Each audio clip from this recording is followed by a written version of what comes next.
తతో జ్ఞాతివధం శ్రుత్వా రావణః క్రోధమూర్ఛితః సహాయం వరయామాస మారీచం నామ రాక్షసం వార్యమాణః సుబహుశో మారీచేణ స రావణః న విరోధో బలవతా క్షమో రావణతేనతే.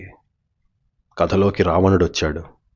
దౌర్జన్యంతో మెడలు వంచే రాక్షసుడు ధర్మం కోసం పిడికిలి బిగించిన మనిషి మీదకెళ్తున్నాడు. తన జ్ఞాతుల మరణ వార్త విన్నవాడై కోపంతో ప్రతీకారం చేయాలని దశకంఠుడు దండకం వైపు వెళ్ళాడు.